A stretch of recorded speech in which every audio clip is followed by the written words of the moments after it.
हमारी बॉडी के अंदर इन्फेक्शन कभी भी हो सकता है।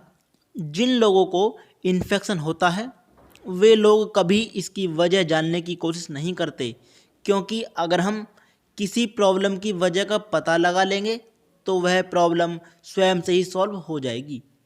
जब कुछ लोगों में इन्फेक्शन हो जाता है तो वह तुरंत इसका ट्रीटमेंट कराते हैं।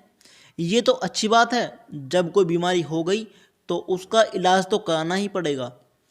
शरीर में होने वाले इन्फेक्शन कई प्रकार के हो सकते हैं, जैसे कि पेट का इन्फेक्शन, आंत का इन्फेक्शन, लीवर का इन्फेक्शन, त्वचा का इन्फेक्शन, आँख का, कान का इन्फेक्शन।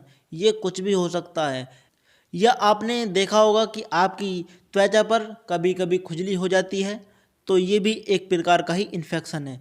या दाद खाज का हो जाना, ये भी एक प्रकार का इन्फेक्शन होता है। लेकिन ये प्रॉब्लम हमें हो या ना हो, मगर ऐसी बीमारी का कारण जानना बहुत ही ज़रूरी होता है, जिससे कि हम अपने को और दूसरों को भी इस बीमारी से बचा सकें। तो चलिए इसके बारे में जानते हैं।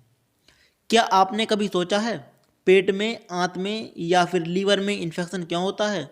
और अगर आपको पता हो तो हमें कमेंट करके ज़रूर बताएं। दोस्तों, इन्फेक्शन तब होता है जब कोई बाहरी जीव किसी भी मनुष्य के शरीर में प्रवेश करता है और वह मनुष्य के शरीर में जीवित रहने के लिए और वृद्धि करने के लिए व्यक्ति के शरीर को नुकसान पहुंचाना शुरू कर देता है। इन्फेक्शन करने वाले बहुत से जीव हैं, जैसे बैक्टीरिया, वायरस, प्रायन आदि। ये इन्वायरमेंट में बहुत ही तेज़ी के साथ वृद्धि करते हैं। अगर इन्फेक्शन होने के कुछ कारणों की बात करें तो ये तब फैलता है जब हम दूषित भोजन खाते हों, दूषित पानी पीते हों, गंदे पर्यावरण में रहते हों या फिर साफ सफाई का ध्यान ना रखते हों। ऐसा भी हो सकता है कि अगर आप किसी संक्रमित व्यक्ति के संपर्क में आ जाते हैं तब भी आपको इन्फेक्शन हो सकता है। कुछ इन्फेक्शन मनुष्य द्वारा पाले जाने वाले जानवरों के द्वारा भी हो सकता है, जैसे कि कुत्ता, बिल्ली, बंदर या ऐसे बहुत से जानवर हैं जिन्हें लोग अपने घरों में पालते हैं। अगर इन्फेक्शन होने के लक्षण की बात करें तो सभी इन्फेक्शन से होने वाली बीमारी अलग अलग होती हैं, लेकिन इन सभी में कुछ लक्षण एक समान दिखाई देते हैं, जैसे थकान होना, बुखार होना, सिर दर्द होना, खांसी, जुखाम, भूख कम लगना। ये ऐसे अनेक लक्षण दिखाई देते हैं इन्फेक्शन होने पर।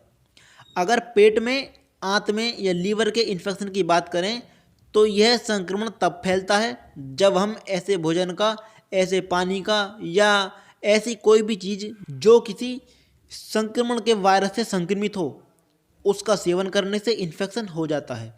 और कभी कभी यह ऐसे जानवरों का मांस खाने से भी हो सकता है जिनके अंदर पहले से ही कोई संक्रमण जैसी बीमारी हो। पेट में इन्फेक्शन हो जाने पर कुछ हमें लक्षण दिखाई देते हैं, जैसे कि पेट में दर्द होना, पेट में ऐंठन होना, आंतों पर सूजन आना या बुखार होना। बहुत से लक्षण देखने को मिलते हैं। अगर आपको इन्फेक्शन से बचना है, इससे दूर रहना है, तो आप हमारे बताए गए कुछ नियमों को फॉलो ज़रूर करके देखें। सबसे पहले तो आप अच्छा और संतुलित भोजन खाएं। कभी भी कच्चे या पके फल सब्जियों को धोए बिना ही उनका सेवन न करें। अगर आप कहीं गंदी जगह पर सफाई आदि का काम करते हैं तो काम खत्म हो जाने के बाद अपने हाथ पैरों की सफाई का ध्यान जरूर रखें। अपने हाथों को साफ रखें। किसी भी बीमार व्यक्ति के संपर्क में ना आएं, उनसे दूरी बनाकर रखें। इन्फेक्शन हो जाने पर ज़्यादातर गर्म पानी का सेवन करें। अगर आपको खांसी, जुकाम की प्रॉब्लम हो तो इसके लिए मेडिसिन ज़रूर लें ताकि इन्फेक्शन ज़्यादा न फैले। अगर आप ऐसी छोटी छोटी बातों का ध्यान रखोगे तो आपको इन्फेक्शन नहीं हो सकता, क्योंकि कभी भी इन्फेक्शन होगा तो वो हमारे खुद की कमी के कारण होता है। दोस्तों, वीडियो अच्छी लगी तो वीडियो को लाइक करना, दूसरों को शेयर करना और हमें कमेंट करके जरूर बताना कि आपको वीडियो कैसी लगी, और साथ में हमारे चैनल को सब्सक्राइब भी जरूर कर लें।